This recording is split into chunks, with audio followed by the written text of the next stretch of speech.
श्री ज्ञानेश्वरी अध्याय दुसरा सांख्ययोग ओव्या 251 ते 275. श्री गणेशाय नमः. जैसा कर्पुराची राशी कीजे मग अग्नी लावणी दीजे कामिष्ठांनी संचर विजे काळकूट.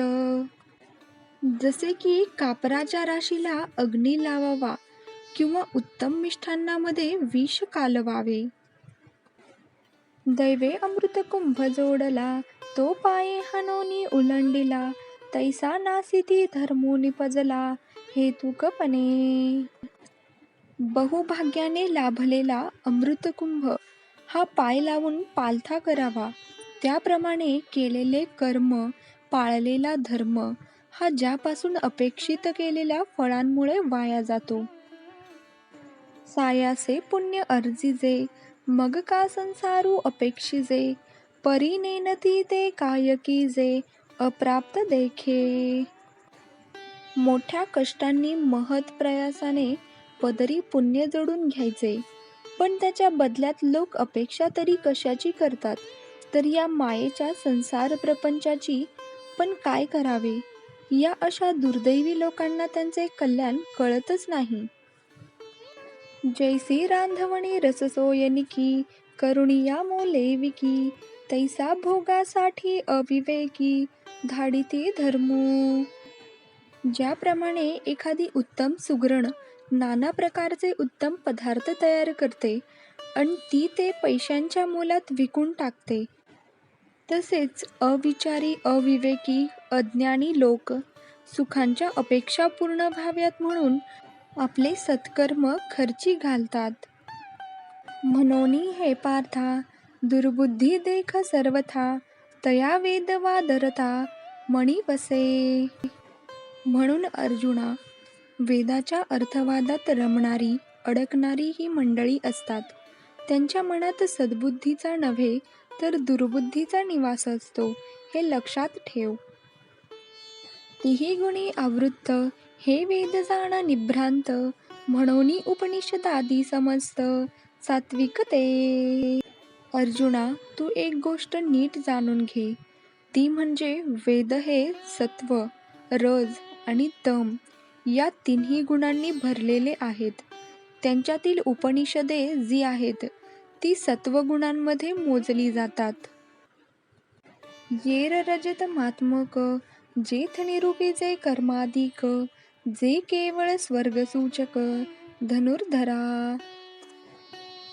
इतर भागात कर्म किंवा उपासना मार्गाबद्दल जेवढे काही प्रवचन निरूपण सांगावा आहे त्यांची गणना रजो आणि तमोगुणात होते. म्हणोनी तू जाण हे सुखदुःखासीच कारण ऐतझणे अंतकरण रिघोदेसी. त्या गोष्टी या सुखदुःखाला कारणीभूत आहेत, त्यामुळे तू अशा गोष्टींकडे तुझे मन जाणार नाही याकडे प्रयत्नपूर्वक लक्ष दे. तू गुणत्रयाते अव्हेरी मी माझे हे न करी एक आत्मसुख अंतरी विसंबझणी. तू तिन्ही गुणांचा त्याग कर. तू मनात साधा मी आणि माझेपणाचा विचारही आणू नकोस. फक्त एकच कर, ते म्हणजे तू तुला कधीही आत्मसुखाचा विसर पडू देऊ नकोस. जरी वेदे बहुत बोलिले विविध भेद सुचिले तरी आपण हित आपुले त्यांची घेपे. जरी वेदांनी अनेक मार्गांचा पुरस्कार केलेला असला तरी ज्याने त्याने आपापला स्वहिताचा मार्ग निवडावा. जैसा प्रगटलिया गभसी अशेषही मार्ग दिसती तरी ते तुलेही काय चालिजती सांगे मज. ज्याप्रमाणे सकाळ झाली, सूर्य उगवला म्हणजे अंधारात न दिसणाऱ्या अनेक वाटा दिसतात, पण म्हणून काय आपण त्या सर्व वाटांनी जातो का सांग पाहू. का उदकमय सकळ जरी जाहले असे महितळ तरी आपण घेपे कवळ आरतीची जोगे. या पृथ्वीवर जरी अफाट पाणी असले तरी त्यातले आपण किती घेतो? आपल्या गरजेपुरतेच. जैसे ज्ञानिये जे होती, ते वेदार्थाते विवरती, मग अपेक्षित ते स्वीकारिती, शाश्वत जे. त्याप्रमाणे जे ज्ञानी, विवेकी आणि पूर्ण विचारी लोक आहेत, ते काय करतात? ते वेदांचा अभ्यास करतात, त्यांचा अर्थ लावतात आणि त्यामधले जे योग्य आहे, शाश्वत आहे, जे आपल्या उत्तम कल्याणाचे आहे, फक्त त्याचाच स्वीकार करतात. म्हणोनी ऐके पार्था, याची परी पाहता, तुझ उचित होय आता, स्वकर्म हे.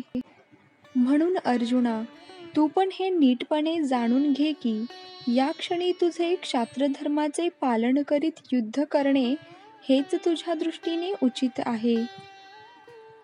आम्ही समस्तही विचारिले, तव ऐसेची हे म्हणा आले, जे न सांडिजे तुवा आपुले, विहित कर्म. याबाबत मी सुद्धा वेगवेगळ्या दृष्टिकोनांनी विचार करून पाहिला आहे, आणि आमच्याही मनास हेच योग्य वाटते की तू आता या क्षणी फक्त तुझे जे विहित कर्म आहे तेच करावेस, त्यापासून परावृत्त होऊ नये. परिकर्मफळी आसन करावी आणि कुकर्मी संगती न भावी, हे सत्क्रियाची आचरावी हेतू विन. मात्र तू तुझे हे कर्म करीत असताना मनात मात्र कोणत्याच प्रकारची फलापेक्षा धरू नयेस. तू कुमार्ग न अवलंबता सन्मार्ग आचरावा. तू योगयुक्त होऊनी, फळाचा संगू सांडूनी, मग अर्जुना चित्त देऊनी, करी कर्मे. अर्जुना, तू पूर्ण निष्काम बुद्धीने पूर्णता हेतुरहित स्वतःच्या धर्माचे पालन अवश्य करायला हवे आहेस. परी आदरिले कर्मदैवे, जरी समाप्ती ते पावे, तरी विशेषे ते ततोषावे, हेही नको.